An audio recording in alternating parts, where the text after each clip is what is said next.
Halo semuanya, bertemu lagi dengan saya Mr. Donald Manalu. Jadi pada video kali ini kita akan mengulas materi kita di bab 1 yang sudah kita bahas sebelumnya, yaitu materi di bab 1 manusia dan sejarah. Di mana pada materi di bab 1 ini ada banyak materi yang sudah kita bahas. Mungkin yang pertama adalah konsep manusia dalam ruang dan waktu. Yang kedua adalah pentingnya waktu dalam sejarah, dan yang ketiga adalah konsep perubahan dan pengulangan dalam sejarah, dan tentunya yang terakhir adalah pembabakan waktu dalam sejarah. Jadi kita akan mengulang supaya kamu lebih paham tentang materi kita di bab 1 ini. Jadi supaya Anda lebih paham tentang materi kita di bab 1 yaitu manusia dan sejarah, silahkan kamu simak penjelasan video berikut ini. Pembahasan kita di bab 1 adalah manusia dan sejarah. Yang pertama, pembahasan kita adalah manusia hidup dalam ruang dan waktu. Apa yang dimaksud dengan sejarah? Tentu kita memahami dulu pengertian sejarah secara umum. Sejarah adalah ilmu yang mempelajari segala peristiwa kejadian yang terjadi pada masa lampau. Ingat, ilmu yang mempelajari segala peristiwa kejadian yang terjadi pada masa lampau umat manusia, yang artinya masa lampau umat manusia sajalah yang dipelajari dalam pelajaran sejarah, dan mana yang mempengaruhi kehidupan orang banyak itulah yang menjadi prioritas dalam pelajaran sejarah. Sekarang kita lihat bagaimana konsep manusia hidup dalam ruang dan waktu. Sejarah itu tercipta akibat adanya manusia, ruang, dan waktu, sehingga menimbulkan peristiwa yang disebut dengan peristiwa sejarah.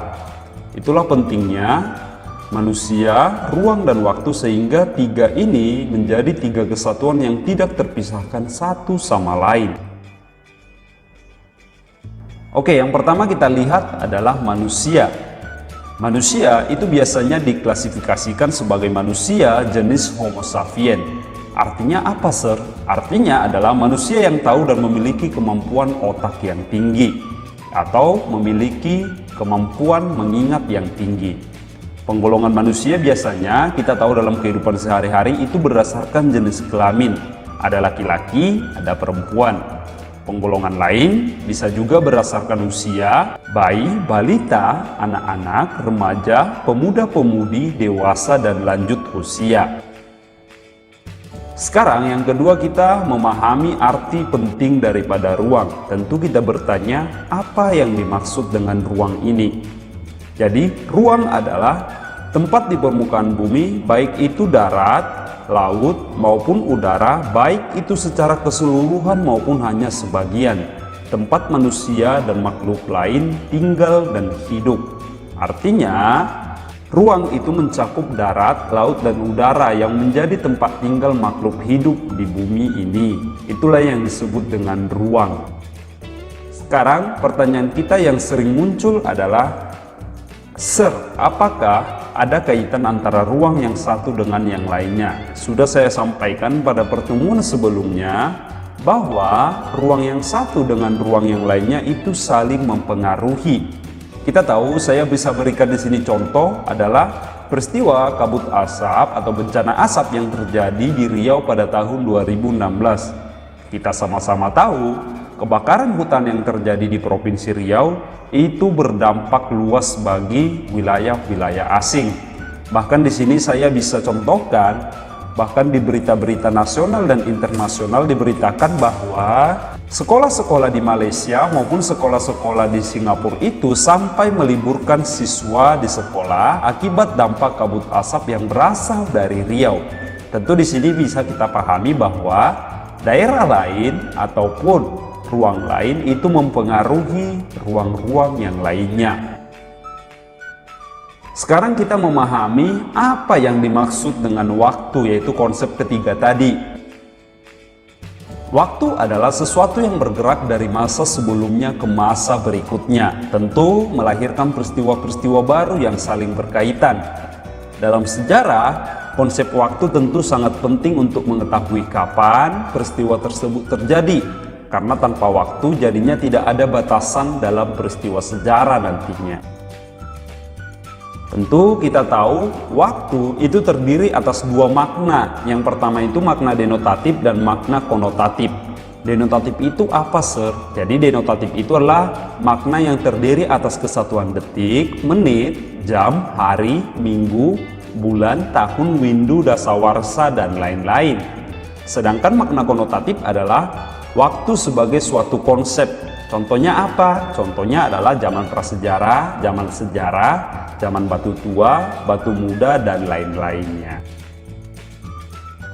Sekarang kita lihat pembahasan kita yang kedua adalah konsep perubahan dan keberlanjutan dalam sejarah. Kita lihat yang pertama adalah perkembangan. Seperti yang kita ketahui, perkembangan itu biasanya terjadi jika masyarakat itu bergerak dari bentuk yang sederhana ke bentuk yang lebih kompleks. Contohnya di sini bisa saya berikan adalah demokrasi yang terjadi di Amerika yang berkembang akibat struktur kompleks kota yang semakin kompleks. Contoh kedua yang bisa saya berikan adalah fasilitas umum di Indonesia yang berkembang dan memadai akibat adanya perkembangan yang membangun fasilitas umum di Indonesia. Yang kedua adalah keberlanjutan. Keberlanjutan itu merupakan suatu rangkaian peristiwa yang telah terjadi maupun yang akan terjadi yang merupakan peristiwa yang berkelanjutan. Sebab dalam sejarah tidak ada peristiwa yang dapat berdiri sendiri. Artinya peristiwa pada masa lampau itu adalah mengakibatkan kehidupan masa kini, tentu saling berkaitan. Adapun konsep keberlanjutan yaitu keadaan yang telah berlangsung lama. Berkelanjutan dalam sejarah merupakan rangkaian peristiwa di masa lampau, masa sekarang, dan masa yang akan datang. Jadi dalam keberlanjutan ada 3 masa yang saling berkaitan: masa lampau, masa sekarang, dan masa yang akan datang. Apa nih, Sir, contoh daripada contoh keberlanjutan? Contohnya saya bisa berikan adalah kasus KKN, yaitu kasus korupsi, kolusi, dan nepotisme. Kasus KKN itu telah berlangsung sejak zaman penjajahan maupun zaman kolonial Belanda, lalu berlangsung pada zaman era reformasi maupun yang lain-lain. Tentu KKN ini telah berlanjut hingga masa sekarang ini. Contoh lainnya adalah penjajahan bangsa Barat itu mengakibatkan perlawanan di berbagai daerah di Indonesia. Tentu ini adalah keberlanjutan hingga berlanjut hingga nantinya kita merdeka. Yang ketiga bisa kita lihat adalah perubahan.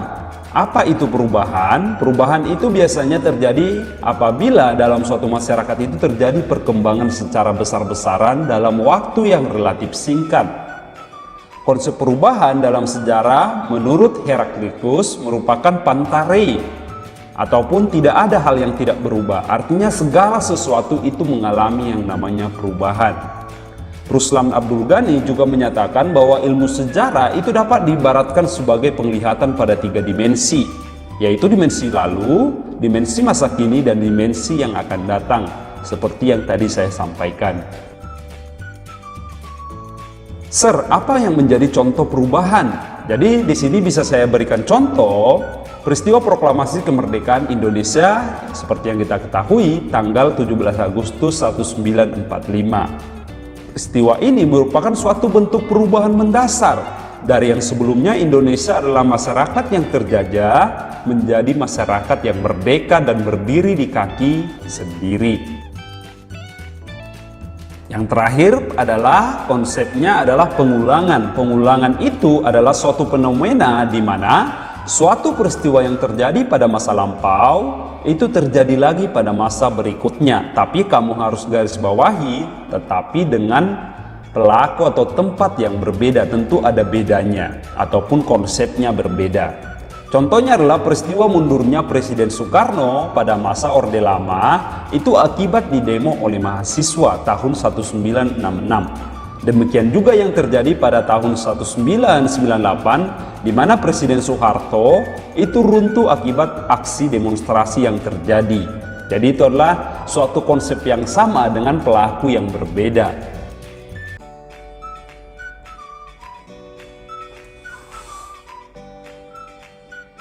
Sekarang kita lihat keterkaitan antara waktu dengan pembabakan sejarah. Ingat, Anda sekalian, keterkaitan waktu dengan sejarah itu menjadi dasar pokok pembagian sebuah peristiwa sejarah, di mana dalam pembagian waktu dalam sejarah itu dibagi menjadi 3, selalu saya tekankan. Waktu yang lampau, waktu peristiwa sekarang, dan masa yang akan datang. Di mana peristiwa masa lampau itu tidak akan pernah terputus dari kejadian masa kini. Dan masa yang akan datang itu adalah perjalanan menuju masa yang akan datang. Disinilah disebut dengan kontinuitas atau kesinambungan. Di sini juga bisa kita lihat salah satu bentuk pelukisan peristiwa sejarah melalui penggolongan tadi, yaitu terdiri atas 3 kategori. Kategori ruang, kategori waktu, dan kategori tema kehidupan. Di mana periode sejarah dalam hal ini mengungkapkan iktisar sejarah dan di dalamnya harus dapat dikenal jiwa atau semangat setiap zaman. Jadi untuk memudahkan kamu dalam mempelajari sejarah, muncullah yang disebut dengan periodisasi sejarah. Oke, untuk menonjolkan suatu peristiwa yang sama atau sejenis. Apa itu periodisasi, Sir? Jadi, periodisasi adalah dalam sejarah itu pembabakan waktu yang berurutan sesuai dengan waktu kejadiannya. Jadi, perurutan waktu yang sesuai. Tujuan periodisasi itu adalah untuk mempermudah kamu dalam memahami pembahasan serta batas dalam sejarah kehidupan manusia. Periodisasi ini dibuat agar kehidupan dapat diketahui ciri khasnya, apa karakteristiknya, sehingga kamu gampang mengetahui peristiwa sejarah tersebut. Sekarang kita lihat peristiwa masa lampau untuk kehidupan masa kini. Dalam kehidupan setiap manusia, baik itu secara individu maupun makhluk sosial, memiliki masa lampau yang tidak mungkin terhapus oleh waktu. Kejadian-kejadian tersebut tentu selamanya hadir sebagai sebuah kepahitan ataupun kebahagiaan bagi seseorang. Namun demikian, masa lampau juga mampu menjadi motivasi sekaligus pembelajaran yang berharga maupun bermanfaat bagi kita semuanya. Inilah pentingnya masa lampau, masa sekarang, dan masa yang akan datang. Kita lihat di sini apa yang dimaksud dengan sejarah sebagai peristiwa. Sejarah sebagai peristiwa itu merupakan realitas yang sekali saja terjadi. Artinya tidak bisa berulang secara kedua kali dengan sama persis. Bila pun ada kejadian atau peristiwa serupa, tentu akan tetap berbeda jika melihat konteks ruang dan waktunya. Sebagai contoh di sini adalah peristiwa Revolusi Prancis pada tahun 1789. Yaitu merupakan momen yang menentukan berdirinya Republik Prancis yang berdasarkan kebebasan, persamaan, dan persaudaraan.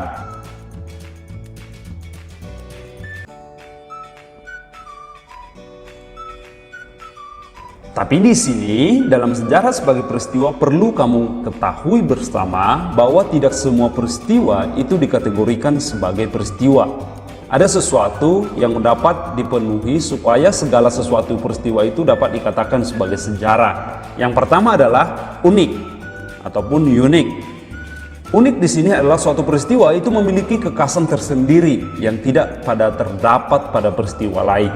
Contohnya adalah zaman batu, di mana manusia pada saat itu memakai segala benda itu terbuat dari batu. Zaman logam, karena memakai benda-benda yang terdapat pada logam.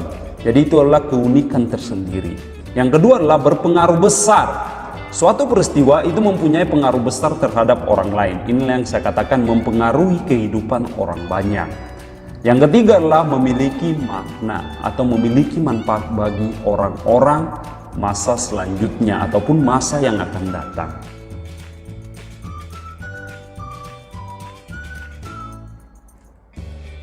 Oke, di sini ada penelitian yang dikemukakan oleh seorang penulis yang bernama Spengler. Spengler dalam bukunya yang berjudul Decline of the West, dia menuliskan bahwa suatu kebudayaan barat itu dengan kebudayaan-kebudayaan yang sudah tenggelam, dia menelitinya, di mana hasil penelitian daripada Spengler ini mengemukakan bahwa kebudayaan itu merupakan makhluk organis alamiah yang timbul, tumbuh, mekar maupun tertimpa kehancuran. Jadi inti daripada hasil penelitian Spengler ini adalah beliau mengemukakan bahwa kebudayaan itu tumbuh ataupun lahir, lalu tumbuh, lalu mekar menjadi besar, lalu hancur ataupun menghilang. Itulah yang dikemukakan oleh Spengler dalam bukunya tentang sejarah. Jadi sekianlah materi yang dapat Sir Donald sampaikan di bab 1, yaitu manusia dan sejarah. Jadi semoga materi di bab 1 ini menambah ilmu pengetahuan kamu sekalian. Jadi pesan Sir Donald, kerjakanlah latihan evaluasi di halaman 10-11, yaitu bagian A dan B. Oke, kerjakan dengan benar dan tepat. Jadi sekian yang dapat Sir Donald sampaikan, saya ucapkan terima kasih.